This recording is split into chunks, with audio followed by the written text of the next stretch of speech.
Hey, what's going on? Your humble correspondent, John Ross Marcus Cox, coming back at you here. Got another like culture type show I'm about to give you here again real quick. As you know, any of y'all know that subscribe to the show and or just listen to me pretty regularly. I've been doing some culturally type stuff, discussed some of Oliver Anthony's music, and put it into context with some old school rap lyrics and that kind of thing. And so I just think this is a perfect time to really dig deeper into really what my bigger vision is and what I think my purpose in this space is. And a big part of that is I really believe that culturally something is brewing.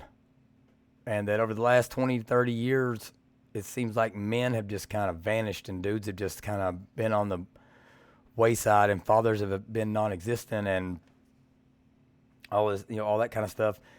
It just feels to me like men are starting to reemerge and really realizing where we failed over the last 20, 30 years. And so today, I'm going to talk about a couple things and then kind of just give you a little more background on myself and how I think all this fits into stuff. And listen, some of this is going to be very, very raw because I'm really trying to, trying to be transparent here and give you some context around what some rich and famous people are saying and what like average Joe Schmoes out here in the real world are thinking, saying, that kind of thing. And so, as opposed to trying to explain anything else to you here real quick, I'm gonna go ahead and I'm gonna play a little excerpt from Oliver Anthony music. Guy's name's Chris something. Play a little excerpt from his interview on Joe Rogan here that just dropped a couple days ago. It's awesome. Everybody should listen to it. And so I'm gonna pop over to this. I'm gonna mute the mic and let you listen to what he had to say.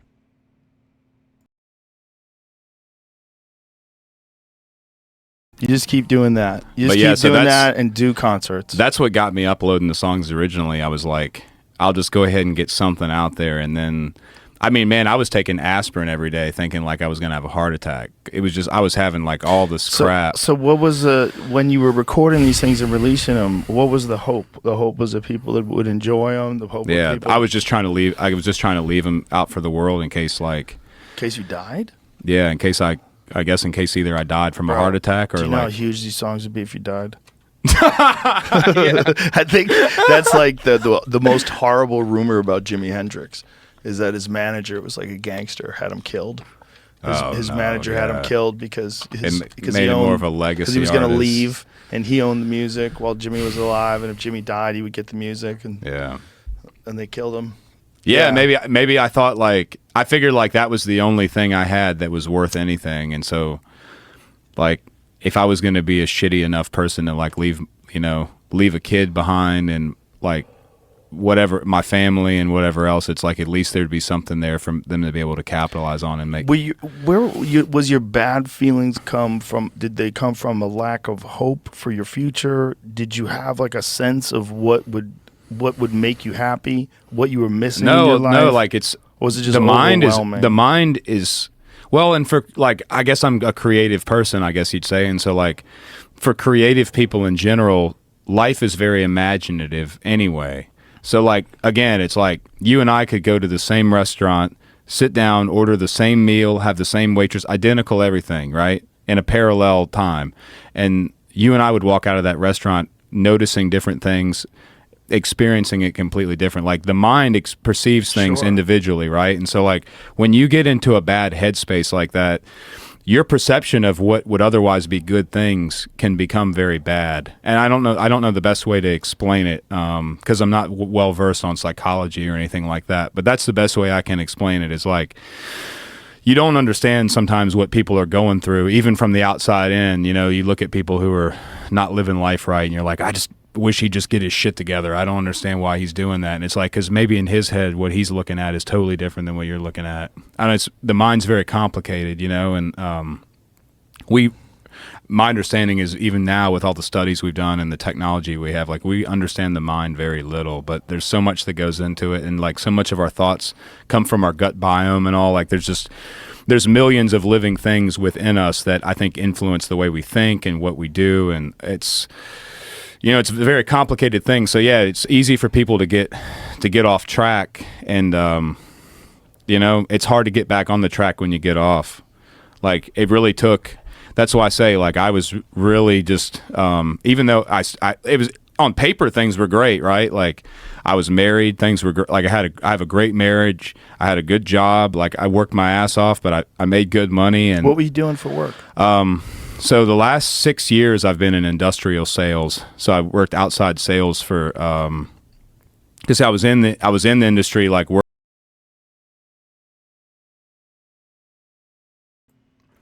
All right, so I think it's enough to listen to on that. I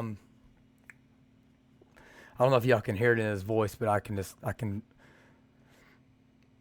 tell that my man there is just like, there's some real deep-seated emotions and turmoil that's like in his heart and his mind when he's telling Joe those things. And I think it's important that I think what he's expressing there is something it's permeating through society right now. You got a lot of men, middle-aged men, people my age are 36, 37, 40 years old, maybe even like, early to mid 30s, that have lived their whole lives without their biological father being a positive influence. I mean, I'd say that's probably the exception as to it being the rule. Until like the 90s, it wasn't normal for people to not have their biological father around. And so I just think we got a lot of like troubled men out there, myself included, that just have these like daddy issues they're dealing with, and they don't even really know how to express them. They don't even know how, when they're saying the things they're saying, like what they're even trying to say to people. I can tell that he doesn't even really know what he's trying to say to Joe there. He just wants to get it off his chest.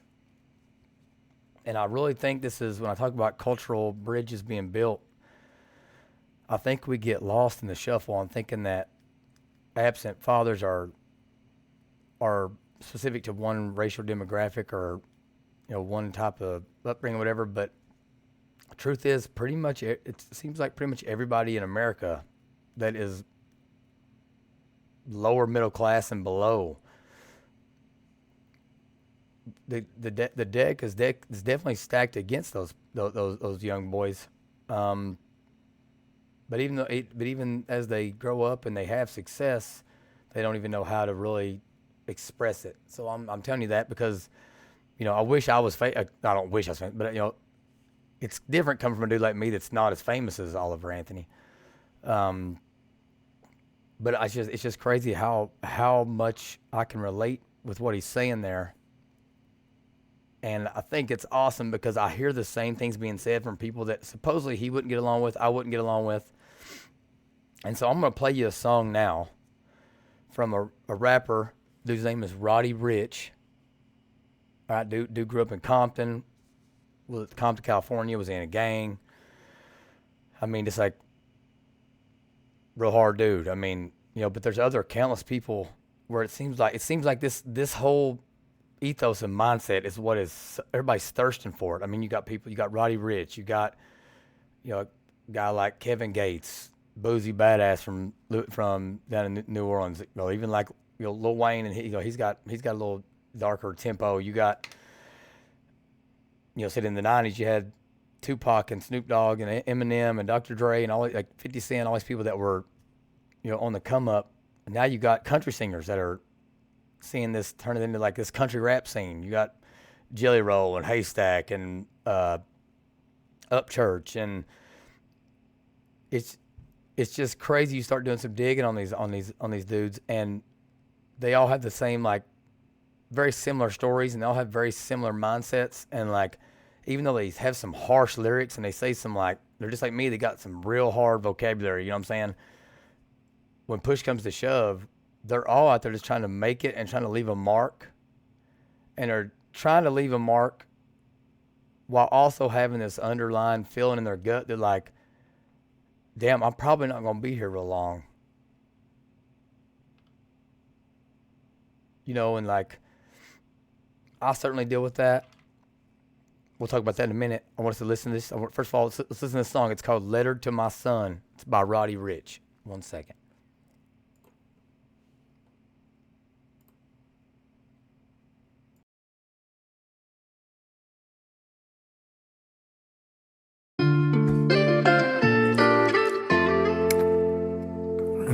Just let it pour out the song, shit. I ain't got no choice, gotta be there for my son. I can't put too much pressure on you, know it's lessons for you. I want you to know that you the one, learning the importance of spending time at the park. I ain't have a daddy, I ain't know where to start.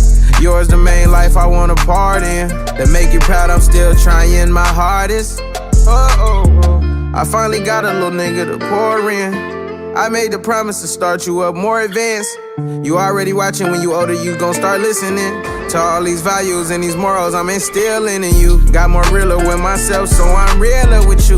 Got your mama house on the hill before you turn to. No, I'm not perfect, took some losses and I made mistakes. I took some time for separation, I just needed space. Gucci'd you down in every body part, head to toe. I just had to let you know, Jesus pieces, so you could be just like your pops. Once I start loving you, I promise I ain't never stop. Wanted to be here for your whole life, but I got a heaven clock. I gave you money to keep you rich, it's not to stress you out. Invest your chicken in some buildings and some Swiss accounts. I already came from out the streets, boy, you ain't missing out on nothing. I ain't got no choice, gotta be there for my son. I can't put too much pressure on you, know it's lessons for you. I want you to know that you the one, learning the importance of spending time at the park. I ain't have a daddy, I ain't know where to start. Yours the main life I want a part in. To make you proud, I'm still trying my hardest.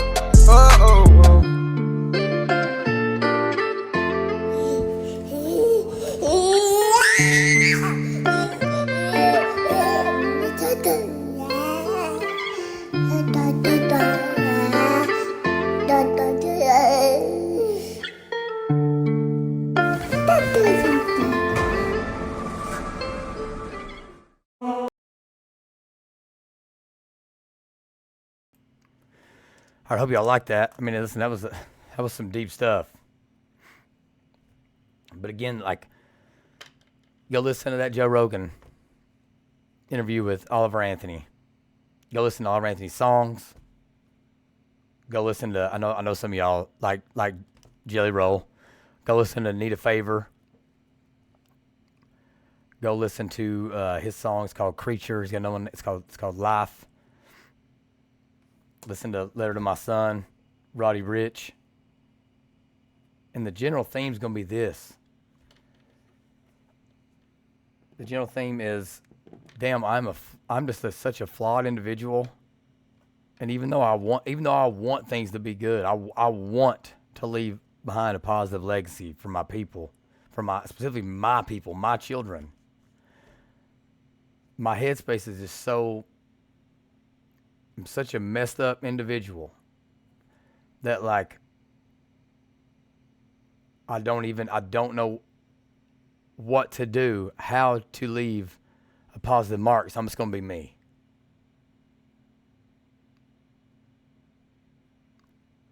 So Roddy says, I ain't got no choice. Got to be there for my son. Roddy's probably like me. The reason he feels like he ain't got no choice, he's got to be there for his son, is because his father wasn't there for him.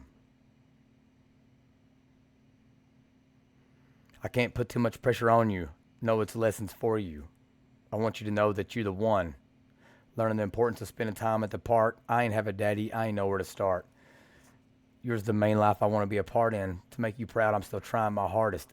And I think that's what Oliver Anthony's getting at on there. Is that, like, he started uploading these songs because, like, he realized there's a high likelihood I'm not even going to be here. I got to leave something behind for my kids, and I want my kids to know I love them. I want my kid to know that I tried my hardest, that my relationship with them was the most important relationship I possibly have. He says, I finally got a little, I can't say that word, to pour in. I made the promise to start you up more advanced. You already watching. When you're older, you're going to start listening to all these values and these morals I'm instilling in you. And man, that's so true as well. I mean, again, it's like everything, Oliver's doing everything, Roddy's doing, everything I try to do in my life with my children. It's because I know my kids are watching, and like, I don't know how much time I got for them to learn the values and morals that I want to instill in them. So got more realer with myself, so I'm realer with you. I'm so real with my kids that like sometimes I probably go too far. My wife's always telling me like, our kids don't have that same life that you lived. You don't have to prepare them for that. But it's like, it's impossible to not think that way. Got your mama house on the hill before you turn to. No, I'm not perfect. Took some losses and I made some mistakes. I took some time for separation. I just needed space. All of us dudes from this circle know what I'm talking about. Know what he's talking about there. I'm always making a joke with my wife and like people around. I'm like, hey, she knows she has one more kid. I'm probably gonna go Eastern Kentucky on her out, and she ain't gonna get no child support. I'm gonna be living at my mom's house. I make that joke, but I also think I'm planting a seed for myself that like it's not totally impossible that happens, because I know how to do that more than I know how to succeed.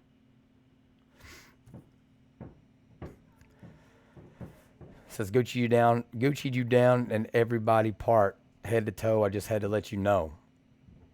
We're very materialistic people.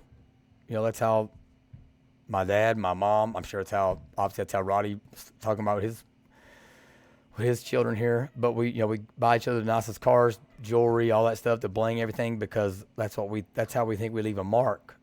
And that ends up leading us to a depressed state, because at the end of the day, if we die, like we know that necklace, that whatever, that Xbox we bought the kid ain't going to be anything to help them remember us.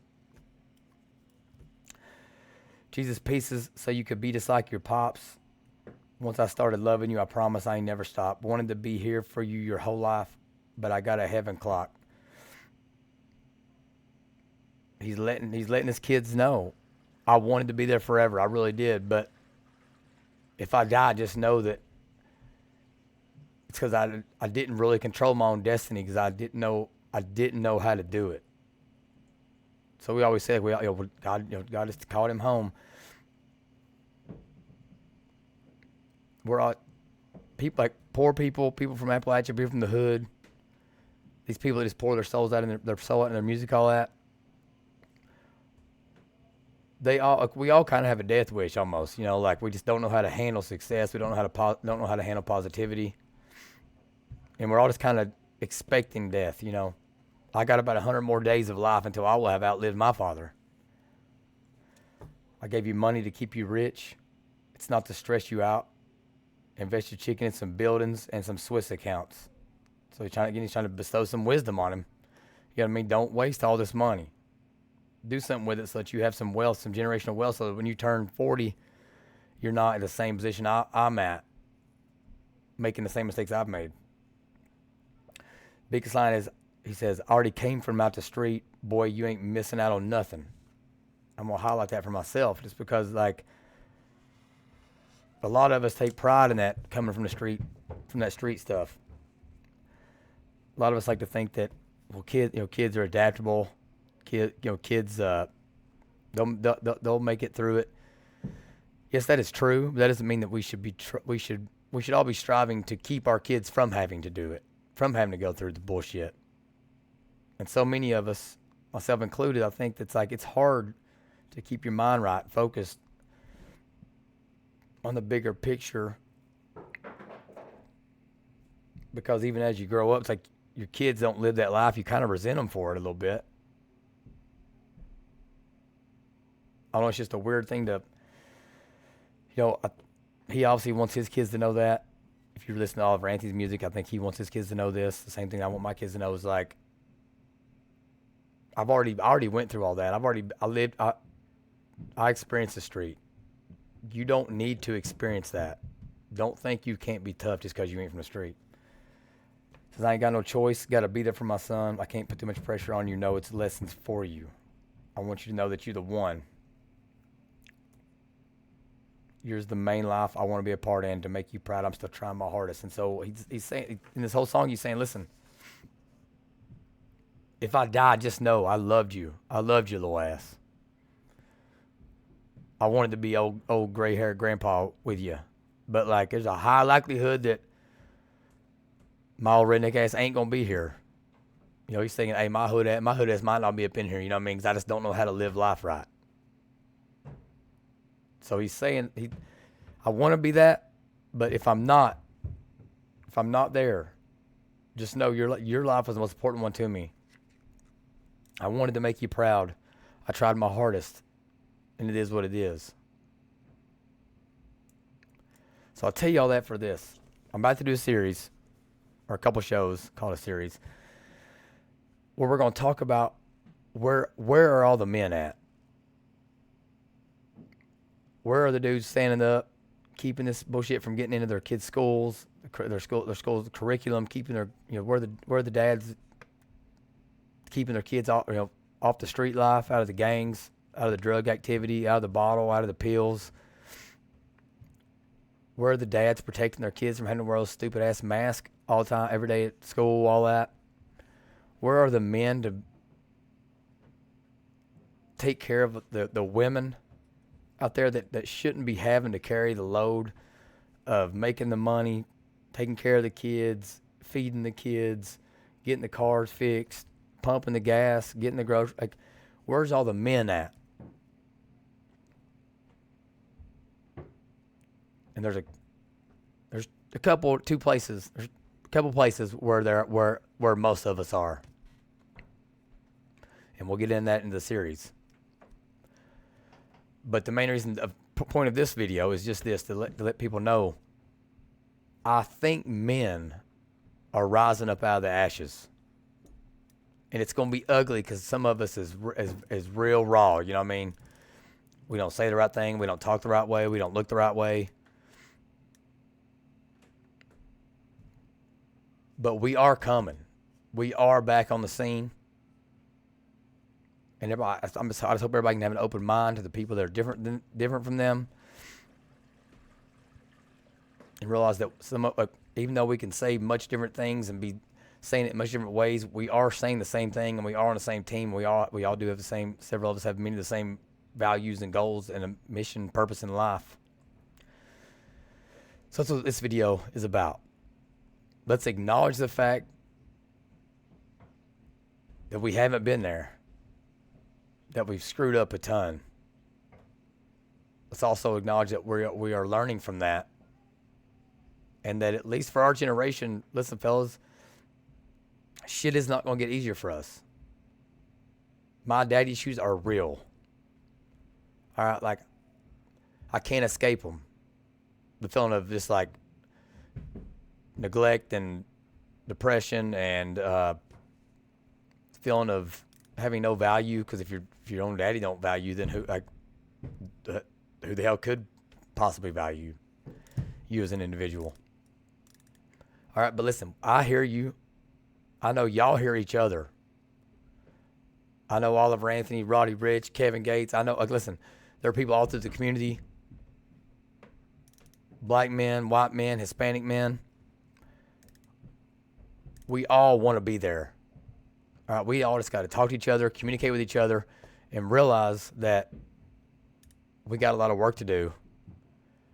And we got to have each other's back as we all navigate the landscape on how to accomplish what we all want to accomplish. So that's all I got for y'all today. Hope y'all enjoyed the song. Hope y'all go watch the Joe Rogan podcast of Oliver Anthony and really hear what all the homeboys got to say there. He's got a great story and all that. But thanks a lot for listening, and talk to y'all again soon.